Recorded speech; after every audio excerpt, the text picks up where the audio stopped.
Ya, assalamualaikum warahmatullahi wabarakatuh. Ya, kita bersama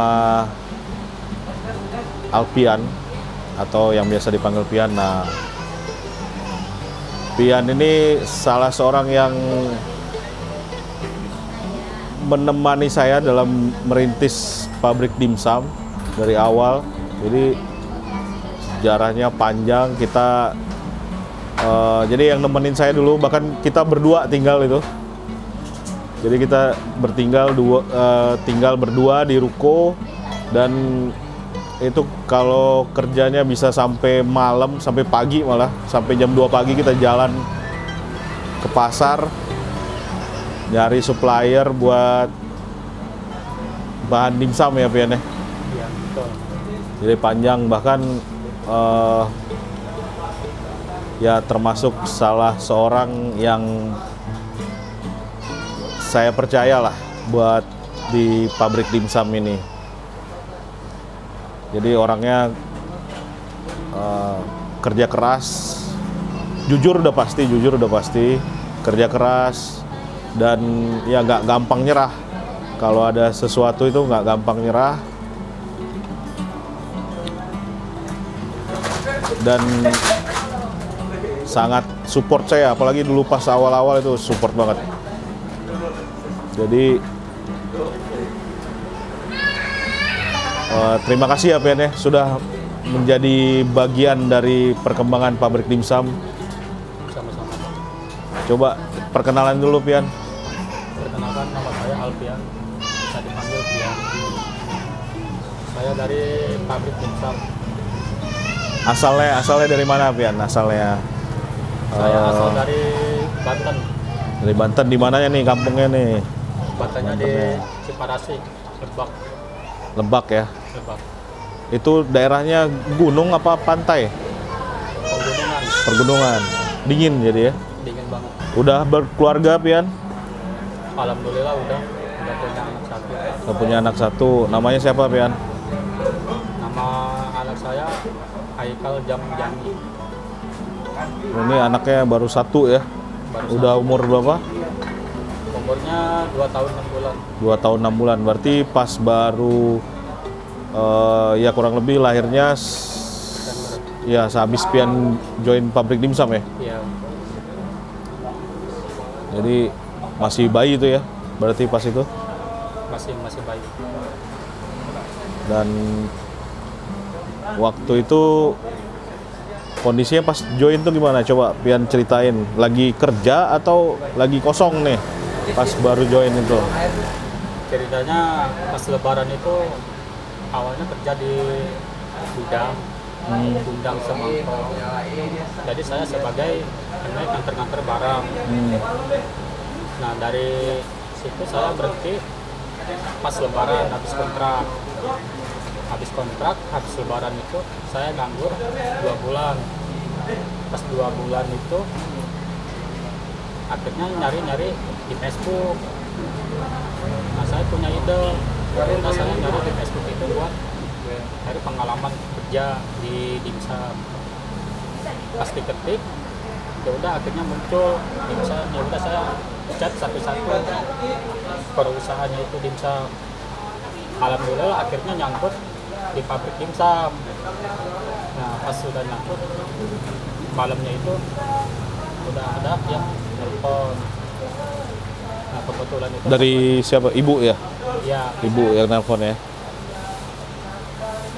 Nelpon Pian. Dan besoknya langsung nah pas telepon itu ngobrol-ngobrol sama ibu, disuruh main hari Sabtu. Ya udah saya datangin hari Sabtu main, nanya-nanya gini-gini. Nah, temu saya itu kan? ya, Temu saya, ngobrol kita.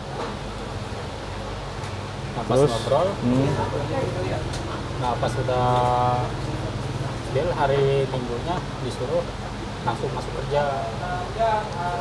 Jadi salah satu yang saya ingat waktu saya interview Pian itu ya selain kemampuan teknis ya, Ya, itu yang saya ingat waktu itu Pian ini orangnya berani menerima tantangan. Jadi beberapa orang saya tanya Jadi sebenarnya waktu itu beberapa kandidat, ya kan, dan bahkan ada yang ketemu sama Pian juga kan sendiri kan. Nah beberapa orang itu banyak yang saya kasih challenge, tantangan, dan yang berani ngambil tantangan itu cuma Pian waktu itu. Jadi ada tantangan, walaupun sebenarnya ya tantangan itu buat ngetes sebenarnya, buat ngetes teman-teman itu juga gitu.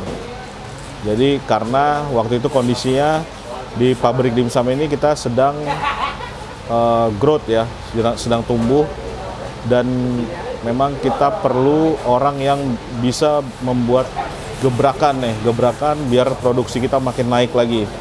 Kembang. Ya, makin berkembang, dan Pian jadi saksi kan? Iya. Saksi perjalanan bahwa kita dari produksi berapa awalnya dulu pas Pian baru join itu? Ada 6 orang. Ada 6 orang, kita produksi itu paling 3.000 ya. 3.000, kemudian naik lagi jadi 5.000 sehari, kemudian naik 10.000, terus naik lagi 15.000, sampai sekarang alhamdulillah udah di 30.000 ya sehari. Gimana tuh Pian, suka dukanya tuh selama di pabrik dimsum ini? Senengnya apa? Senengnya dulu lah. Saya juga sih banyak terima kasih dengan Pak Teguh sama Bu Dila dan menerima saya di pabrik dimsum. Itu saya di pabrik dimsum itu dengan senang hati, bangga banget. Dari dulu sampai sekarang udah bisa berkembang makin banyak. Semoga tahun ini bisa berkembang lagi usahanya, saling membantu berkembangnya. Dan pabrik dimsum ini berkembang juga Pian dari sisi pendapatannya, penghasilannya, apakah ikut naik juga? Ikut dari penghasilan juga. Naik juga ya, ikut naik juga. Terus kalau dukanya pasti banyak ya? Banyak banget. Banyak dukanya, perjuangannya juga banyak. Boleh diceritain Pian? Gimana waktu itu kita nyetak sampai jam, bahkan saya sendiri juga waktu itu turun di produksi steam juga. Kita belum dapat bagian steam yang bisa cepat kan. Bahkan saya sendiri juga steam juga kan, ikut steam, ikut kalau misalnya cetakan kurang ikut nyetak juga. Dan nah gimana nih ceritanya pas yang kita sampai malam itu, sampai malam ke pasar tuh? Dulu pas naik orderan target kita makin keteteran produksi. Sekitar beres produksinya itu sampai jam 10 malam. Jam 10 malam saya dilanjutin itu dengan Pak Teguh belanja sampai jam 1 malam. Paginya saya tetap bangun pagi, tetap nyiapin adonan, topi, tetap semangat. Dari situ saya makin berasa badan sakit, udah sakit. Mulai sakit-sakit.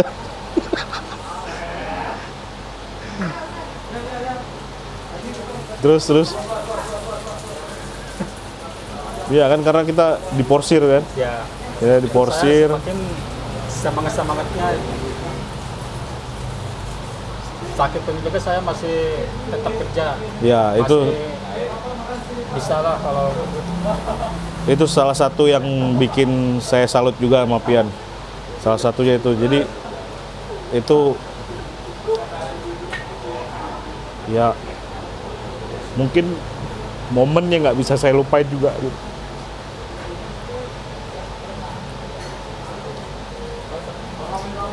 Saya ingat waktu itu Pian sakit terus bilang ke saya gini, Pak saya demam gitu ya, saya sakit. Ya udah saya bilang istirahat aja Pian. Saya udah siap-siap karena yang lain itu cewek, jadi saya udah siap-siap buat ngadon, buat ya lumayan waktu itu ayamnya juga kita udah ratusan kilo ya. Tiba-tiba piannya turun terus ngadon, malah ngadon gitu. Jadi kita ya udah berdua gitu ngadonnya. Tetap aja banyakan dia yang ngadon. Jadi semangatnya itu yang luar biasa. Dan ada satu lagi. Waktu itu bahkan sempet Pianing nggak pulang-pulang gitu loh. Nggak pulang-pulang, dia bilang rumahnya di Depok, tapi nggak pulang-pulang. Jadi mungkin saya nggak ngerti gimana, apa dia lihat saya sendiri gitu. Saya dulu nginep di pabrik. Karena apa? Karena buat mastiin bahwa ya kita produksi berjalan dengan baik, kita pastikan bahwa dimsum yang kekirim itu ya yang terbaik buat pelanggan-pelanggan kita. Nah, Pian ini ikut-ikutan nggak pulang-pulang gitu. Bahkan hari Minggu yang dulu hari Minggu apa Jumat? Minggu ya. Minggu kita libur. Minggu itu dia nggak pulang juga, bahkan produksi juga gitu. Ya udah Pak, ini kadang saya lupa tutup Shopee atau Tokopedia-nya. Jadi orderan masuk dan customer-nya pengen dikirim hari Minggu juga gitu kan. Jadi kadang Pian ya udah Pak, biar saya yang bikin gitu. Nah, semangat seperti itulah yang saya kira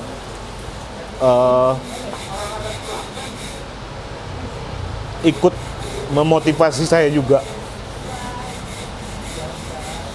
dalam perjalanan pabrik dimsum ini gitu.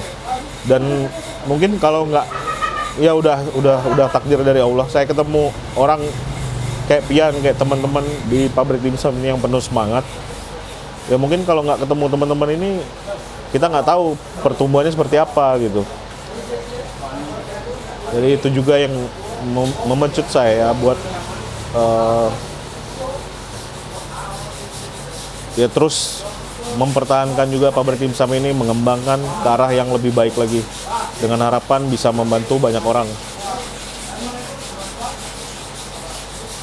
Jadi terus gimana Pian?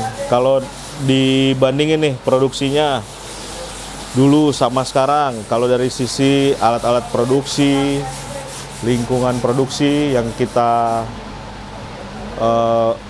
saat ini dibandingin yang dulu gimana? Kalau dulu gimana Pian? Kalau dulu kita produksinya sempit. Tempatnya sempit ya. Sempit.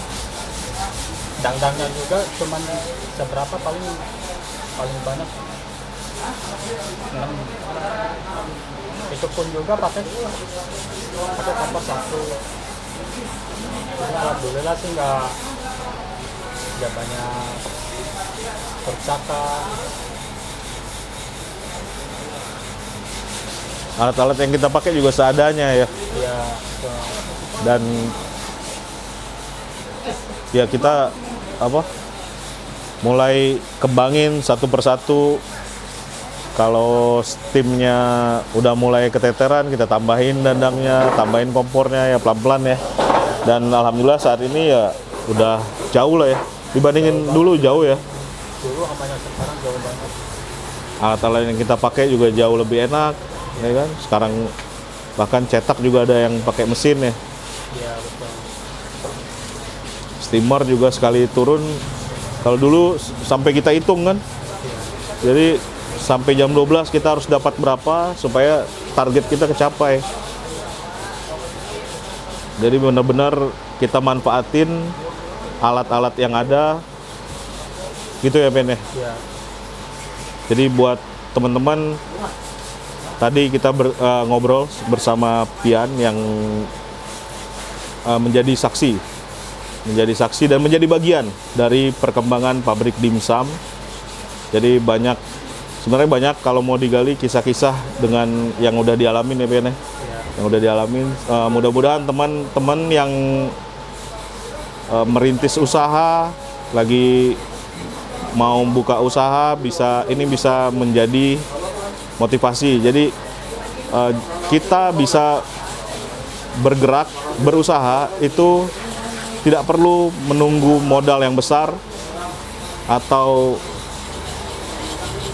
menunggu alat-alat yang bagus, tapi kita bisa mulai usaha dengan bergerak, memulai dulu, nanti dari situ baru kita bisa meningkatkan usaha kita pelan-pelan gitu. Dan kami waktu itu memulai ini ya bersama Pian, kita punya mimpi yang sama, menjadikan pabrik dimsum ini besar ya. Iya. Oke, sekian. Wassalamualaikum warahmatullahi wabarakatuh.